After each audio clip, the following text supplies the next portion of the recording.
आसमान का आज का एपिसोड लेके। आज का जहां हम देखने वाले हैं कि जो ध्वनि है वो दिग्विजय से आज पहली बार मिलेगी और दिग्विजय को एहसास होगा कि ये अपनी सी लग रही है कि इसके साथ ऐसा क्यों अपनापन लग रहा है। तो यहाँ पे हम देखते हैं दूसरी तरफ कि जो है वो ध्वनि को खाना खिलाती रहती है। तभी वहाँ पे आई आती है जो कि मंदिर से आती है और मंदिर से आने के बाद वो उसे प्रसाद देती है। और जैसे ही वो प्रसाद खाती है तभी जो आई होती है वो उसे बोलती है कि मैं इसके लिए कुछ और भी लेके आई हूँ। तो वो ध्वनि को बांधने के लिए काला धागा देती है रानी को कि इसको बांध दो जिससे इसे भी कोई भी बुरी नज़र नहीं लगेगी। तभी यहाँ पे हम देखते हैं कि रानी जो होती है उसके हाथ में काला धागा बांध देती है और फिर उसके बाद वो उसे बोलती है कि इसे कोई बुरी नज़र नहीं लगेगी। और यहाँ पे हम देखते हैं कि आई जो होती है वो जैसे ही उसका काला धागा बांधती है फिर उसे बोलती है कि अब जल्दी से हम तैयार होकर चलते हैं, आज हमें जाना है वेल्थ केयर NGO में। तभी यहाँ पे हम देखते हैं जैसे वो वहाँ पर पहुँचती है तो वहाँ पे बहुत सारे लोग रहते हैं। तभी वो उससे पूछती कि माता रानी मैं घूमने के लिए और खेलने के लिए जाऊँ क्या, तो वो उसे मना कर देती है। पर यहाँ पे हम देखते हैं कि मिस्टर कुलकर्णी जो होते हैं वो उनसे बात करती है कि सर मैंने आपसे बात की थी। तभी वो बोलती कि यस मिसेस दोस्ती आप बात हुई थी आपसे। तभी वो उसे बोलती कि यस सर। तो यहाँ पर हम देखते हैं कि वो उसे बोलते हैं कि ध्वनि को बोलते हैं कि अब तो माता रानी मुझे जाने तो दो। तो वो बोलती है कि नहीं तुम रहने तो जाने के लिए। फिर जो मिस्टर कुलकर्णी होते हैं वो बोलते हैं कि आप टेंशन मत लीजिए, यहाँ पे हमारे वॉलंटियर्स और केयर टेकर हैं वो बच्चों का ध्यान रखेंगे, तो आप टेंशन मत लीजिए। तो वो बोलती है ठीक है माता रानी मैं कहीं नहीं जाऊँगी, मैं किसी से झगड़ा नहीं करूँगी, किसी स्ट्रेंजर का दिया हुआ कुछ खाऊंगी नहीं।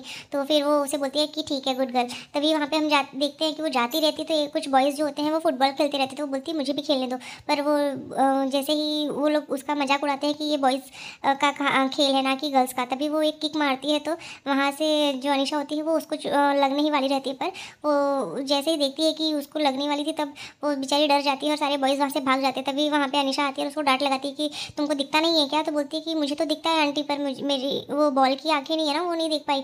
तभी यहाँ पे हम देखते हैं कि दिग्विजय आता है। दिग्विजय बोलता है कि कोई बात नहीं अनिशा छोड़ जाने दे, बच्ची है वो। फिर वो रोने लगती है और अपनी माँ को आवाज़ देती है। पर जो दिग्विजय होता है वो उसे गले लगा लेता है और उसे बोलता है कि तुम रो मत, ऐसे रोया नहीं जाता। तभी वो उसे बोलती है कि तू जाके एक बार मिस्टर कुलकर्णी से बात कर ले, मैं इस बच्चे को देखता हूँ। तो फिर वो जैसे ही जाता है फिर उसके बाद वो बोलती है कि मुझे फिर से धुंधला दिख रहा है। तो वो जैसे ही ये देखता है कि फिर वो उसे बोलता है कि क्या हुआ, क्यों ऐसा दिख रहा है। तो बोलती है कि वो आज मैंने लड्डू खा लिया था सुबह इसीलिए, और मेरी माँ बोलती है कि मीठी चीज़ें खाने से ऐसा होता है, पर क्या करूँ मैं मीठा देखती हूँ तो मेरे मुँह में पानी आ जाता है, इसलिए मैं खा लेती हूँ। तभी यहाँ पे हम देखते हैं कि जो दिग्विजय होता है वो उससे बात करता है। फिर वो उसे बोलता है ठीक है एक बार मुझे देखने दो तुम्हारी आंखें। तो फिर वो देखता है तो उसकी आंखों में बहुत दिक्कत होती है उसको। वो जैसे ही देखता है तो वो समझ जाता है कि इसको कोई तो दिक्कत है। तभी यहाँ पे हम देखते हैं कि जो दिग्विजय होता है वो उसे चुप कराने के लिए गले से लगाता है। तो उसे एहसास होता है कि ये शायद कोई अपना सा ही है। और यहाँ पे हम देखते हैं जैसे ही उसकी आंखें देखता है तो जो ध्वनि है उसके हाथ में काला धागा देख के उसे ऐसा लगता है कि ये तो सेम है। तो उसे बोलती है कि हाँ। यहाँ दूसरी तरफ हम देखते हैं कि रानी फॉर्म भरने जाती है तो वहाँ पे वो देख लेती है कि collaboration with Medicare health mark hospital. तो ये देख के उसको बहुत ही गुस्सा आ जाता है और फिर वो सोचती है कि यहाँ पे मिस्टर दिग्विजय आ जाएगा और वो मेरी बेटी को लेके चला जाएगा। इसीलिए आपकी जो ध्वनि होती है उसको बोलती है कि आपकी मम्मा ने बांधा है काला धागा। तो बोलती है कि हाँ मेरी मम्मा ने भी बांधा है। फिर उसके बाद वो बोलता है कि लेकिन मेरी मम्मा झूठ बोलती है ना अंकल कि मुझे ये स्वीट खाने से मेरे आँखों में प्रॉब्लम होती है। तो बोलते हैं कि नहीं मम्मा झूठ नहीं बोलती, लेकिन हाँ रोने से भी ऐसी प्रॉब्लम होती है, तो तुम रोया मत किया करो आगे से।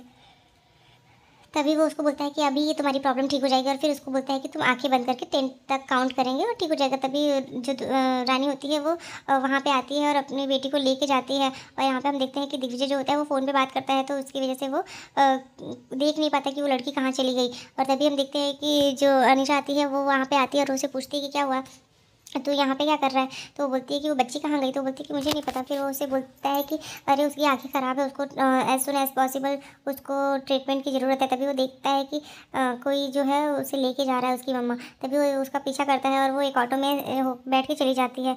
और जैसे ही वो जाती रहती है तो वो उसे देखता रहता है पर उसे कुछ बोल नहीं पाता। और यहाँ पर हम देखते हैं जैसे ही वो घर आती है तो वो उससे पूछती है कि क्या वो माता रानी आप ऐसे घर पर क्यों आ गई, आप तो बोल रहे थे हम वहाँ पर फ्रेंड्स बनाने जा रहे हैं, तो फिर आप इतनी जल्दी क्यों आ गई। तो उसे बोलती है कि हम कोई फ्रेंड्स नहीं बनाना, तुम कमरे में जाओ अपने। तो फिर जैसे वो जाती है तभी वो आई पूछती है कि क्या हुआ, तू ऐसे क्यों डांट रही है बच्चों को। तो फिर वो बताती है कि जो NGO में हमारी हेल्प करने वाली जो ट्रस्ट है वो दिग्विजय की ही हॉस्पिटल में होने वाला है। तो यहाँ पे हम देखते हैं कि उसे बोलती है कि ये तो ऐसा लग रहा है कि मेरा जो बुरा सपना है वो सच हो जाएगा, वो मेरी बेटी को लेके चला जाएगा। तभी यहाँ पे हम देखते हैं कि जो दिग्विजय होता है वो मिस्टर कुलकर्णी से पूछता है कि वो लड़की कौन सी थी, वो बच्ची कहाँ पे रहती है, उसके पेरेंट्स का पता लगा और मुझे सारा डिटेल्स बताओ। तो वो जैसे ही ढूंढ के निकालता है तभी हम देखते हैं कि जो रानी होती है वो ये सब अपनी आई को बताती रहती है कि मैं क्या करूँ आई, मैं समझ नहीं पा रही। तभी वो उससे बोलती है कि चल ठीक है, तो उसके पापा से नहीं तो उसके नाना से तो हेल्प ले सकती है। तो बोलती है कि लेकिन आई मैंने तो उनसे बहुत पहले ही सारे कभी कुछ नहीं बोला, कभी उनको किस हालत में हूँ कभी नहीं बताया, तो अब आज कैसे किस मुँह से मांगूँ मैं उनसे पैसे। और यहाँ दूसरी तरफ हम देखते हैं कि जो निरंजन जी होते हैं वो सारी वो पुरानी खतों को पढ़ के याद करते रहते हैं कि किस तरीके से वो चली गई है। और वो बताती है कि पापा मैंने हमेशा अपने मन की जब भी मुझे डॉक्टर बनना था, मैं शादी से भाग के मैं दूसरी जगह शादी करके दिग्विजय के साथ शादी करके चली आई, पर वो भी मेरा गलत डिसीजन था, मैंने अच्छे से वो भी नहीं कर पाया। और फिर वो उसको बोलती है पर पापा मैं आपसे वादा करती हूँ एक दिन मैं ज़रूर कुछ बन के फिर मैं आपके सामने ज़रूर आऊँगी आपसे मिलने के लिए। इतना बोल के फिर वो उसे जो निरंजन होता है वो सारी पुरानी बातों को याद करता है। 5 साल पहले जब उसकी बेटी चली गई थी तो वो उसके घर पे आया था और दिग्विजय से पूछता है कि मेरी बेटी कहाँ गई, उसको ढूंढ के निकालो कहाँ है। तो यहाँ पे वो पुलिस के लेके भी आया रहता है कि इन लोगों ने कुछ किया है। ये जो नारायणी जी हैं इन्होंने बोला था कि हम आपकी बेटी को ज़बरदस्ती भेज रहे हैं। और फिर ये सब चीज़ें सुन सुन के जो निरंजन होते हैं वो समझ नहीं पाते कि क्या किया जाए क्या ना करें। और यहाँ पे वो उसे बोलते हैं पुलिस को कि आप कुछ तो करिए। पर यहाँ पे जो नारायणी होती है वो बोलती है कि आपकी बेटी ने कभी कुछ बताया ही नहीं, कभी कुछ समझा ही नहीं। और फिर तभी बाह जो होती है वो बोलती है कि तेरी बेटी तो अकेले ही काफ़ी थी सारा बखेड़ा खड़ा करने के लिए, उसे किसी की ज़रूरत ही कहाँ रहती। तभी यहाँ पे हम देखते हैं कि वो बोलती है नारायणी कि आपकी बेटी ने तो हमारे घर की बारिश को भी ख़राब कर दिया, ख़त्म कर दिया। कि ये देखिए ये रिपोर्ट है, इसमें ये साफ पता चल रहा है कि ये सब उसकी लापरवाही की वजह से हुई है। तभी यहाँ पे देबू जो होती है वो बोलती है कि मुझे ऐसा लगता है कि ये सब अनीशा की वजह से हुआ है। तभी यहाँ पे दिग्विजय जो होता है वो बोलता है कि ये अनीशा की गलती क्या है, वो इसलिए यहाँ पे है क्योंकि जो